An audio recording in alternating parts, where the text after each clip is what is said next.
Sudarlun 7 waria diamankan Satpol PP dan WH Aceh dari 2 tempat terpisah Sabtu malam.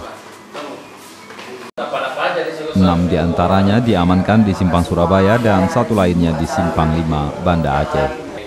Kepada petugas mereka mengaku pulang menghadiri pesta di Hotel Hermes Palace, namun membantah acara itu sebagai kontes Ratu Waria. Waktu ditangkap sama warga, itu kan ketika mereka selepas pulang dari Hermes, kemudian kembali ke salon, dan selanjutnya mereka daftar makan-makan di Simpang Surabaya.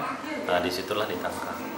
Kebetulan di dalam Kanun 6 2014 tentang jinayah, itu kan yang dijerat mereka itu perbuatan. Sedangkan dalam pemeriksaan tadi malam sampai pagi itu, mereka tidak melakukan perbuatan semacam ikhtilat, khalwat, bahkan liwat. Itu tidak ada perbuatan mereka. Jadi, para waria ini merupakan para pekerja beberapa salon dan rumah makan di Banda Aceh.